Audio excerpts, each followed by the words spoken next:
Breaking बातमी। कराड चिपळूण राज्य महामार्गावर केमिकल गॅसच्या टँकरला गळती लागलेली आहे। पाटण तालुक्यातील घाटमाथा गावच्या हद्दीतील ही घटना आहे।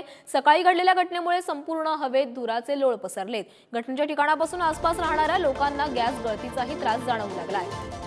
कराड चिपळूण राज्य महामार्गावर केमिकल टँकरला गळती लागलेली आहे आणि त्यामुळे आसपासच्या परिसरातील नागरिकांना या गॅस गळतीचा त्रास जाणवू लागलाय। कराड चिपळूण मार्गावर ही घटना घडलेली आहे। तर याबाबत अधिक बोलण्यासाठी आमचे प्रतिनिधी चंद्रजीत पाटील आपल्या सोबत जोडले गेले। चंद्रजीत, कराड चिपळूण राज्य महामार्गावर केमिकल टँकरला गळती लागलेली आहे। आसपासच्या नागरिकांना या गळतीचा त्रास होतोय, कशा प्रकारे आवाहन करण्यात आलेलं आहे नागरिकांना?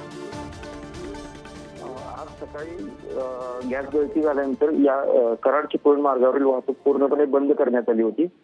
त्यानंतर अग्निशमन दल त्या ठिकाणी पोहोचलं होतं।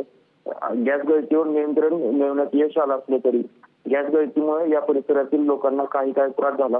मात्र लोकांना विशेष दक्षता घेण्याची प्रशासनाने सूचना केली। कोणत्याही परिस्थितीत या ठिकाणी या परिसरात कोणतीही काळी पेटी किंवा लाईट आग लागेल असे कोणतेही ज्वलनशील पदार्थ नेऊ नये असं आवाहन करण्यात आलं होतं।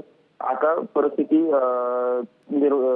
पूर्णपणे प्रशासनाच्या नियंत्रणात असून कोणीही अफवांवर विश्वास ठेवू नये। मात्र या सगळ्या घटनेचा कराड चिपळूण मार्गावरील वाहतुकीवर परिणाम झाला होता। वाहतूक ठप्प झाल्याने वाहनांच्या काही लांब रांगा लागल्या होत्या। धन्यवाद चंद्रजीत, तुम्ही दिलेल्या सविस्तर माहितीसाठी।